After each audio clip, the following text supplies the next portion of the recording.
Stupid stupid stupid. Sunil গাভাস্কারের মতো কি হলো? না, হলো না। কেননা ভদ্রলোক প্রচন্ড রকম রেগে গিয়েছেন, প্রচন্ড রকম, এবং সেটা ন্যাচারালি। ঋষভ পান্ট আউট হবার পর যেইভাবে তিনি আউট হয়েছেন সেইটা ভারতের এই কিংবদন্তি মানতে পারেননি একেবারেই। ধারাভাষ্য থেকে তাই ঋষভ পান্টকে একেবারে ধুয়ে দিয়েছেন তিনি। মেলবোর্ন টেস্টের তৃতীয় দিন শেষেও কি সুনীল গাভাস্কার ওই একই রকম রেগে রয়েছেন? এইখানটাতে তার রাগ কিছুটা কমে যাওয়ার কথা, ভারতীয় ক্রিকেট সমর্থকদের রাগও কিছুটা কমে যাওয়ার কথা। কেননা তৃতীয় দিন শেষে মানে পান্টের আউটের সময় বা দিনের খেলার শুরুতে যে অবস্থাটা মনে হচ্ছিল, তৃতীয় দিন শেষে ভারতের অবস্থাটা তুলনামূলক অনেক ভালো। তারা ফলো নিয়েছে। হ্যাঁ, এই টেস্টটাতে এখনো অস্ট্রেলিয়ারই আধিপত্য রয়েছে, তাদের হাতেই লাগামটা রয়েছে, কিন্তু শেষ পর্যন্ত কি এই টেস্টটা অ্যাটলিস্ট পরাজয় এড়ানোর মতো যথেষ্ট কাজ কি তারা তৃতীয় দিনে করে ফেলেছে কি না? নীতিশ কুমার রেড্ডির ওই অসাধারণ সেঞ্চুরিতে ভারতের একটা নতুন তারকার জন্ম এই হলো কিনা তার এই দুর্দান্ত ইনিংসের মাধ্যমে, এবং সেই সূত্র ধরে গ্যালারিতে আবেগের যে ঢেউ খেলে গেল, সেটাই কি মোমেন্ট অফ দ্য ডে? মানে মোমেন্ট অফ দ্য ডে কি সুনীল গাভাস্কারের ধারাভাষ্য কক্ষের সেই ক্রোধ, নাকি দিনের শেষ দিকে গ্যালারির সেই আবেগের বন্যা বয়ে যাওয়া? আমার সঙ্গে আপনি একটু মিলে দেখতে পারেন। দেখুন ঋষভ পান্ট কিভাবে আউট হয়েছেন। তিনি স্কুপ করতে গিয়েছেন, এবং স্কুপ করতে গিয়েছেন, ফাইন লেগে খেলতে গিয়েছেন, এবং এই শটটাকে মোটামুটি তিনি পারফেকশনের চূড়ান্ত পর্যায়ে নিয়ে গিয়েছেন। এটা তিনি খেলছেন, এই সিরিজেও খেলেছেন, এবং খুবই প্রশংসিত হয়েছেন যে ঋষভ পান্ট এটা এইভাবে কিভাবে খেলেন। ইন্টারেস্টিং ব্যাপারটা দেখেন, এই টেস্ট ম্যাচে স্কুপ, রিভার্স স্কুপের মাধ্যমে স্যাম কনস্টাস নামে একজন 19 বছরের তরুণ পুরো ক্রিকেট বিশ্বেরই নজর কেড়ে নিয়েছে। আর সেই টেস্টেই ঋষভ পান্ট যখন ওই স্কুপ করার চেষ্টা করতে গিয়ে ঠিকঠাক হলো না, মানে ঠিকঠাক না হলে জিনিসটা কতটা আগলি দেখায়, কতটা ভয়াবহ হয়ে যায়, সেইখানটাতে সুনীল গাভাস্কার তাকে ওই রকম সমালোচনা করেন। স্কট বল্যান্ডের বলটাকে তিনিও ওই স্কুপ করে থার্ড ম্যানে কি বলা চলে ফাইন লেগে খেলতে চেয়েছেন, এই লিডিং এজ হয়ে বলটা চলে যায় থার্ড ম্যানে, সেইখানে তিনি ক্যাচে পরিণত হওয়ার পরেই গাভাস্কারের সেই বিস্ফোরণ শুধু না, সহধারাভাষ্যকার হার্ষা বোগলে একদিক থেকে একটু শান্ত ছিলেন, পরিস্থিতির বর্ণনা দিচ্ছিলেন। তিনি বলছিলেন যে ড্রেসিং রুমে ফিরে মানে গাভাস্কারের ওই 3 বার স্টুপিড বলার পর পান্টকে, এরপরে তিনি বলছিলেন যে এটা কোনো ন্যাচারাল গেম না, দেখো কোথায় শট খেলতে গেছে, কোথায় বল চলে গেছে। মানে তিনি হচ্ছে গিয়ে একেবারে তার আবেগটাকে নিয়ন্ত্রণই করা যাচ্ছিল না, মানে তার রাগটাকে তিনি একেবারে ঝেড়ে ঢেলে দিচ্ছিলেন। সুনীল গাভাস্কারের পাশে বসে হার্ষা বোগলে পুরো জিনিসটাকে একটু মানে কাম করার চেষ্টা করছিলেন যে ড্রেসিং রুমে যে এখন কি হবে। গাভাস্কার আবারও খেপে গিয়ে বললেন যে ওর এখন ওই ভারতের ড্রেসিং রুমে যাওয়ার দরকার নাই, উল্টা দিকে ড্রেসিং রুমে চলে যাওয়ার দরকার, মানে অস্ট্রেলিয়ার ড্রেসিং রুম। অস্ট্রেলিয়ার পক্ষে আর কি মানে এটা এত ফেভারেবল হয়ে গিয়েছে পান্টের এই উইকেটটা। এখন পান্টের উইকেটটা গুরুত্বপূর্ণ। এই দিনটা যখন ভারত খেলা শুরু করছে, অস্ট্রেলিয়া 474 রানের জবাবে দ্বিতীয় দিন শেষ বিকেলে তারা যেভাবে 3টা উইকেট হারিয়েছে, স্পেশালি ওই 8 বলের মধ্যে 2টা উইকেট, জয়সওয়ালের পাগলাটে রান আউট, বিরাট কোহলির আউট, সবকিছু মিলে ভারত ভীষণ রকম চাপে ছিল। 164 5 উইকেটে, সেইখান থেকে তারা পান্টের উইকেটটা হারালো শুরুর দিনের খেলার ওই মানে লাঞ্চের আগে ফার্স্ট সেশনে। তারপরে যখন রবীন্দ্র জাদেজার উইকেটটাও তারা হারিয়ে ফেলো, 211 রানে 7 উইকেট ভারতের পড়ে গেল। ফলনটা তখন তাদের চোখ রাঙা ছিল প্রবলভাবে, কেননা তখন আরো 54 রান লাগতো ফলন সেভ করার জন্য। ক্রিকেটটা এখন এমন জায়গায় চলে গেছে, এটা অলমোস্ট শিওরলি বলা যায় যে ফলন হলেই যে অস্ট্রেলিয়া সেটা ফোর্স করে ভারতকে আবার ব্যাটিংয়ে পাঠাতো, এইটা পাঠাতো না, হয়তো অস্ট্রেলিয়া আবার ব্যাটিং করতো, কিন্তু স্টিল একটা হিউজ লিড, একটা সাইকোলজিক্যাল লিডের তো ব্যাপার ছিল। 54 রানে তখনও পিছিয়ে ভারত, হাতে মাত্র 3 উইকেট। সেইখান থেকে নীতিশ কুমার রেড্ডি এবং ওয়াশিংটন সুন্দরের 127 রানের পার্টনারশিপ।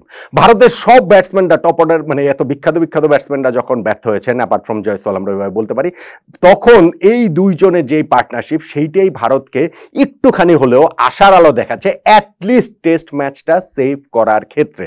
এই জায়গাটাতে আপনি একটু লাকের কথা বলতে পারেন যে ওয়াশিংটন সুন্দরের সেকেন্ড নিউ বলে প্রথম ওভারটা যখন মিচেল স্টার্ট করছিলেন, ডাউন দ্য লেগের বলটা তিনি খেলেছিলেন, ব্যাটের পেছনে লেগে বল চলে যায়, ডাউন দ্য লেগের বল চলে যায় হচ্ছে গিয়ে সেকেন্ড স্লিপে স্টিভেন স্মিথের কাছে, তিনি ঝাঁপিয়ে পড়েছিলেন কিন্তু ক্যাচটা তিনি হাতে রাখতে পারেননি। এই একটা লাকি ব্রেক পেয়েছে। এর বাইরে দুইজন কিন্তু খুবই আস্থা নিয়ে খেলেছে, এবং জাস্ট 50 করার পরপরই ওয়াশিংটন সুন্দরকে নাথান লায়ন আউট করে দিলেন। তখন নীতিশ কুমার রেড্ডি 97 রানের নট আউট। দেখুন নীতিশ কুমার রেড্ডির এইটা প্রথম প্রথম সিরিজ যেখানটাতে মানে ইন্টারন্যাশনাল ক্রিকেট, এবং ফার্স্ট সিরিজটাতে তিনি খুব ভালো প্রমিস কিন্তু দেখাচ্ছেন। প্রথম টেস্টে তার ওই যে 41, অপরাজিত 38 রানে 2টা ইনিংস, তারপরের টেস্টে 42 রানে 2টা ইনিংস, থার্ড টেস্টে একটা ইনিংস খেলেছেন, সেখানে মাত্র 16 রান করেছেন, কিন্তু তারপরে প্রমিসগুলো ছিল। কিন্তু সকল প্রমিস এসে এই ম্যাচটাতে এসে এই ইনিংসটাতে দলের ভীষণ প্রয়োজনের সময় একেবারে পুরোপুরি প্রস্ফুটিত হয়ে গেল।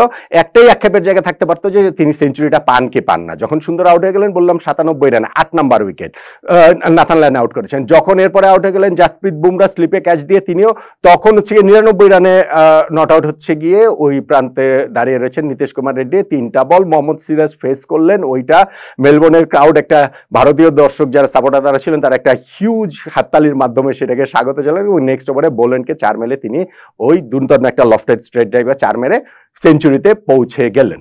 নীতিশ কুমার রেড্ডির এই সেঞ্চুরিতে যখন পৌঁছান, তখন গ্যালারিতে দেখাচ্ছিল তার বাবাকে, এবং তার বাবা ওই সময় বা তার পরবর্তীতে দেখেছে তার বাবা অঝরে তিনি কাঁদছিলেন। নিশ্চিতভাবেই একজন ক্রিকেটার তো এমনি এমনি গড়ে ওঠে না, তার ক্রিকেটারের বেড়ে ওঠার পেছনে কত শ্রম থাকে, কত ত্যাগ থাকে, কত রকম স্যাক্রিফাইস থাকে, সবকিছু মনে করে তার ছেলে যখন এরকম সেঞ্চুরিটা করলেন, তখন কিন্তু তার ওই আবেগটা আর বাদ বাড়লো না, মানে একেবারে কান্নায় তিনি ভাসিয়ে দিলেন মোটামুটি মেলবোর্নে গ্যালারি। পুরো গ্যালারি সবাই যখন তাকে ওই বড় স্ক্রিনে দেখেছে, পুরো গ্যালারি সবাই মিলে হাততালি দিয়ে তাকেও এক ধরনের অভিনন্দন আসলে জানিয়েছিলেন। বৃষ্টির কারণে, ব্যাড লাইটের কারণে খেলা কিন্তু দিনের খেলা মানে ওই ইন্টারাপশন তো হয়েছে, দিনের খেলা আবার আগেভাগেই শেষ হয়ে গেছে। ভারত খেলা শেষ করেছে 9 উইকেটে 358 রানে, রেড্ডি তখন 105 রানে নট আউট। এখনো তারা কিন্তু 116 রানে পিছিয়ে রয়েছে। ফলে টেস্ট ম্যাচের বাকি আছে 2 দিন। এইখানটাতে কিন্তু যে কোনো রেজাল্ট এখনো অস্ট্রেলিয়ার কাছে এই আধিপত্যটা রয়েছে। তারা যদি লাস্ট উইকেটটা তার খুব তাড়াতাড়ি তুলে নিতে যাবে, 100 রানের মতো লিডটা যদি তারা হয়, তারা ওই রেজাল্ট ফোর্স করার ক্ষেত্রে বা তারা তাদের দিকে রেজাল্ট নিয়ে আসার ক্ষেত্রে, জয়ের ক্ষেত্রে তারা সেই চেষ্টার জায়গাটা করতে পারবে নিঃসন্দেহে। ভারতের পক্ষেও যে একেবারে অসম্ভব আমি সেটা বলছি না। ধরেন লেটসে অস্ট্রেলিয়াকে যদি তারা সেকেন্ড ইনিংসে 150-200 রানে অল আউট করে দিতে পারে, তাহলে লাস্ট ইনিংসে 250-300 রানের টার্গেট অ্যাচিভেবল, কিন্তু 150-200 রানে অল আউট করাটা কঠিন হবে। উইকেট এখন পর্যন্ত মেলবোর্নের উইকেট দেখাচ্ছে যে খুব যে বেশি ডেটোরেট করছে বিষয়টা তা নয়। ফলে সম্ভাব্য রেজাল্টের জায়গায় ড্রটাই হয়তো বা একটু এগিয়ে থাকবে নীতিশ কুমার রেড্ডি ওয়াশিংটন সুন্দরের এই পার্টনারশিপটার কারণে। অস্ট্রেলিয়ার জয়ের চান্সটাও আসলে উড়িয়ে দেওয়া যায় না, ভারতের জয়ের চান্সটা বরং তুলনামূলক কম বলেই মনে হচ্ছে তৃতীয় দিন শেষে দাঁড়িয়ে। তাহলে এই যে তৃতীয় দিনটা যে গেল, সেইখানটাতে আপনি আসলে মোমেন্ট অফ দ্য ডে কোনটাকে বলবেন? খুব সহজেই ঋষভ পান্টের আউট হওয়ার পর সুনীল গাভাস্কারের যেই ক্রোধ, ওই যে ট্রিপল স্টুপিড বলা, স্টুপিড, তারপরে যে অন্য ড্রেসিং রুমে চলে যাওয়া, এটা কোনো ন্যাচারাল গেম না, সেইটাকে মোমেন্ট অফ দ্য ডে বলতে পারেন। কিন্তু ভাই আমার কাছে না সবকিছুর পরও এই অবস্থা থেকে ভারতকে ঘুরে দাঁড়াতে সাহায্য করেছে নীতিশ কুমার রেড্ডির যে সেঞ্চুরি, ওয়াশিংটন সুন্দরের সঙ্গে তার পার্টনারশিপ, এবং তারপরে তার বাবার যে কান্না, ওইটাকেই আমার কাছে, তার বাবার কান্নাটাকে এই তৃতীয় দিনের মোমেন্ট অফ দ্য ডে মনে হয়, যেটা ভারতকে এই ম্যাচ বাঁচাতে হয়তোবা সাহায্য করতে পারে। কি বলবেন আপনি?